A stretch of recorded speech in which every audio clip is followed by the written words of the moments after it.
देखो यार, तुमने कभी न कभी एसएससी का फॉर्म फिलअप किया होगा, तो पर यहाँ पे जब फिलअप करते हैं तो एक रजिस्ट्रेशन करना पड़ता है, जहाँ पे तुमको एक रजिस्ट्रेशन नंबर और उसका पासवर्ड मिलता है। उसी के बेसिस पे आप जब कोई नेक्स्ट फॉर्म आता है तो आप उसको फिल करते हैं लॉगिन करके। पर बाई चांस अगर आपसे वो पासवर्ड या वो रजिस्ट्रेशन नंबर भूल जाता है या आपसे खो जाता है, तो अगर आपको उसको वापस पता करना हो तो आप वो कैसे करेंगे, तो इस वीडियो में तुमको उसके बारे में बताने वाला हूँ। तो सबसे पहले तुम्हें आ जाना है एसएससी की ऑफिशियल वेबसाइट पे। लिंक तुम्हें डिस्क्रिप्शन में मिल जाएगा, वहाँ से तुम इस वेबसाइट पे आ जाओगे। फिर यहाँ पे राइट साइड पे देखोगे तो एक लॉगिन और रजिस्टर का एक बटन है। तो रजिस्टर उसे करना है जो पहली बार किसी तरीके का एसएससी का फॉर्म फिलअप कर रहा हो। अगर वो एसएससी का कोई भी फॉर्म फिलअप करना चाहता है तो उसको यहाँ पे रजिस्टर पे क्लिक करना होगा।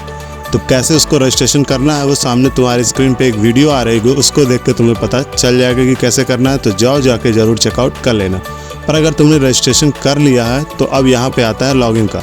तो लॉगिन करने के लिए तुम्हें चाहिए एक रजिस्ट्रेशन नंबर जो कि तुम्हें मिला होगा और एक पासवर्ड।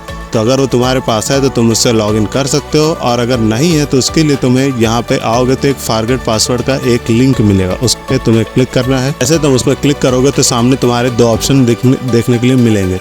दो ऑप्शन में से जो पहला ऑप्शन है उसमें लिखा हुआ है कि जो रजिस्ट्रेशन करते समय जो अपने ईमेल या मोबाइल नंबर डाला है उस पर एक OTP जाएगी। उस OTP को आपको यहाँ पे सबमिट करेंगे और उसके बाद नया पासवर्ड बनाएंगे। और जो सेकेंड वाला ऑप्शन है इसमें आपको कुछ, अगर आपके पास मोबाइल नंबर और ईमेल नहीं है तो आपको यहाँ पे कुछ अपनी डिटेल बतानी पड़ेंगी। आपका नाम, पिताजी का नाम, डेट ऑफ बर्थ, 10वीं की मार्कशीट का रोल नंबर, जो भी डिटेल वो पूछेगा वो तुमको यहाँ पे बताना पड़ेगा।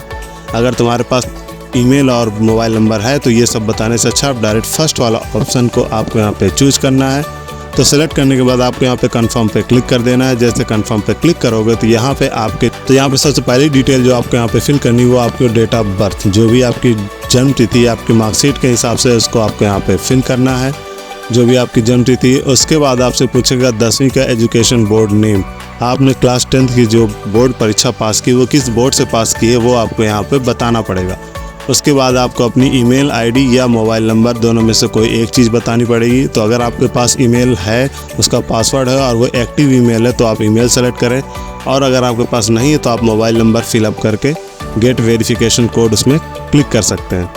जो वेरिफिकेशन कोड आपके पास आएगा, उसी बोले तो OTP आएगा, उसको आपको यहाँ पर सेलेक्ट फिल कर देना है। फिल करने के बाद आपको एक नया पासवर्ड बनाने के लिए ऑप्शन दिया जाएगा, जहाँ पे आपको नया पासवर्ड बनाना है।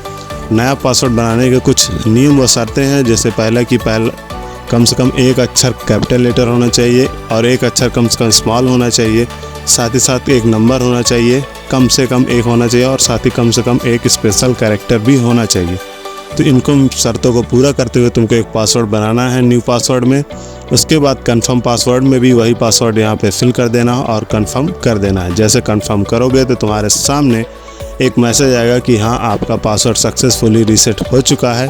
अब आप उसी डिटेल से दोबारा से लॉगिन कर सकते हैं। तो आई होप तुमको चीज़ें समझ में आ गई होंगी। फिर भी अगर कोई डाउट हो तो कमेंट सेक्शन में कमेंट करके पूछ सकते हो। तब तक के लिए धन्यवाद। जय हिंद।